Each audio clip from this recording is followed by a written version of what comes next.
Salut à tous, j'espère que vous allez bien. Le Barça a battu Bilbao 2 buts à 1 grâce à des buts de Lamine Yamal et Lewandowski. Alors, que retenir du match? Eh bien, c'est ce que nous verrons tout de suite. 2 matchs, 2 victoires pour le Barça face à Valence et face à l'Athletic Bilbao. 6 points sur 6, tout va bien sur le terrain pour le Barça. Lamine Yamal a fini homme du match, le MVP, mais il faut mentionner les matchs de Pedri et Rafinha. Pedri et Rafinha ont été exceptionnels. Vraiment match XXL des deux joueurs. Certes, ils n'ont pas marqué, mais globalement, dans le jeu, ils ont vraiment été extraordinaires. Ferran Torres, il faut le dire, aujourd'hui, il a sorti un très bon match. D'habitude, il est assez moyen, voire très mauvais, mais quand il joue bien, il faut le dire. Donc aujourd'hui, Ferran Torres, durant tout le temps qu'il a été sur le terrain, il a vraiment été très bon, très juste techniquement. Il a joué en tant que faux ailier gauche, mais il a souvent eu tendance à jouer derrière Lewandowski dans l'axe et ça lui convient parfaitement cette position-là. Derrière Lewandowski en faux numéro 10, ça lui convient parfaitement. Il a souvent alterné avec Rafinha sur le couloir gauche, un coup sur le couloir gauche, un coup derrière Lewandowski et c'était vraiment très très bien comme ça. Il se trouvait en une touche de balle, c'était vraiment très fluide et on sent qu'avec le temps, il y aurait des automatismes entre les joueurs du Barça au niveau offensif. Et ça, c'est vraiment très très très bien. Et à part Ferran Torres, le joueur que je critique souvent, c'est Lewandowski. Je l'ai beaucoup critiqué. Même l'an dernier, je le critiquais beaucoup. Mais il faut le dire, aujourd'hui, Lewandowski, c'est 2 matchs, 3 buts. Dans le jeu, il a été vraiment très intéressant. Aujourd'hui, d'ailleurs, contre Bilbao, il a été encore plus intéressant que face à Valence le week-end dernier. Il a été très bon. Il a touché la barre à 2 reprises. Dans le jeu, il a vraiment été très bon. Dans le jeu sans ballon, il était bon. Avec le ballon, il était aussi très très bon. Donc comme je l'ai dit, Lewandowski ce soir, comme face à Valence, il a été vraiment très intéressant. Et à l'instant T, il est déjà le Pichichi de la Liga avec 3 buts en 2 matchs. Et j'espère que cette saison sera une saison où il sera comme sa première saison au Barça, c'est-à-dire un joueur qui marque beaucoup de buts et qui est bon dans le jeu. Parce qu'on sait tous que l'an dernier, il a vraiment été assez moyen, voire médiocre, même s'il avait marqué une vingtaine de buts. Mais donc, j'espère que cette saison, Lewandowski va vraiment performer à un très haut niveau malgré ses 36 ans et qui sera vraiment une grosse aide pour ce Barça-là dans le Flick. Mis à part les individualités du style Lamine Yamal qui a été très très bon, Koundé pareil, Rafinha, Ferran Torres, Pedri, globalement, collectivement, le Barça a été vraiment extraordinaire aujourd'hui. Après oui c'est vrai, certes il n'y a que un but d'écart, victoire de 2 buts à 1, mais globalement, collectivement, le Barça a montré des choses très très intéressantes. Aujourd'hui, on voit qu'il y a vraiment un lien entre le milieu de terrain et l'attaque. Et en défense, ça devient de plus en plus solide. Certes, Koubarsi, il a tendance des fois à faire des petites erreurs. Mais globalement, en défense, au milieu de terrain, en attaque, avec le temps, on voit qu'il y a des automatismes entre les joueurs du Barça. Et ça, c'est de bon augure pour la suite. D'autant plus qu'il y a des joueurs qui ne sont pas là, qui sont très importants, du style Gavi, Araujo, Frenkie de Jong, Ansu Fati.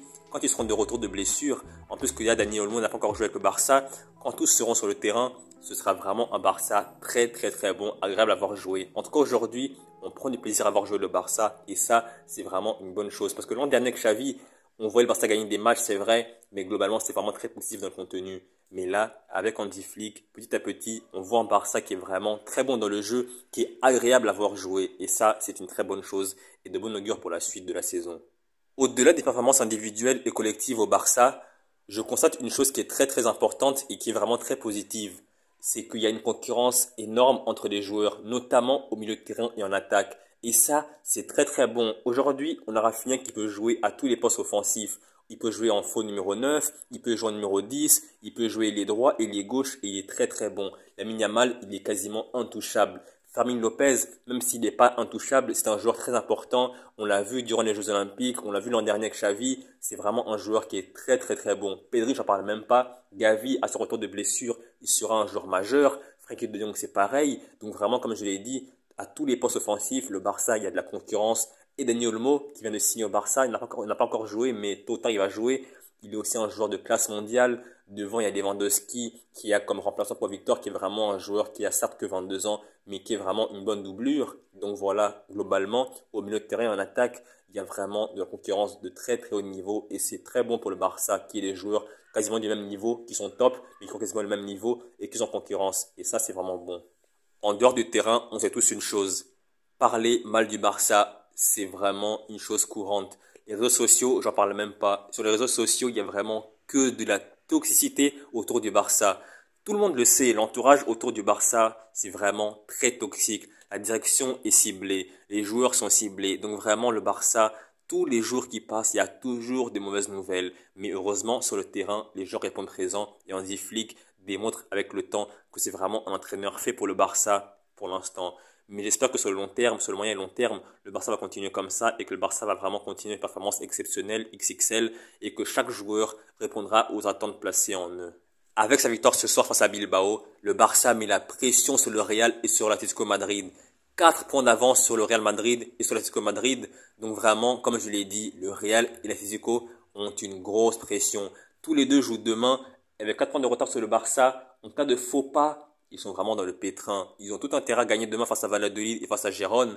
J'espère qu'ils ne gagneront pas personnellement, mais vraiment à l'instant T, ils ont 4 points de retard et c'est déjà une grosse pression sur eux. Dès mardi, le Barça rejoue. Le Barça va aller à Vallecas pour affronter le Rayo Vallecano. Et on sait tous une chose, se déplacer là-bas pour le Barça, c'est vraiment très très compliqué. Ces dernières saisons, en tout cas, on a tous vu que le Barça là-bas avait vraiment du mal. Mais j'espère que la roue va tourner, que la tendance va s'inverser. Et cette saison, le Barça va enfin gagner là-bas et s'imposer tranquillement et engranger 9 points sur 9 pour ce début de saison. Donc voilà, c'est la fin de la vidéo. J'espère que vous avez aimé la vidéo. Si c'est le cas, likez, commentez, partagez et surtout, abonnez-vous. Pourquoi vous abonner?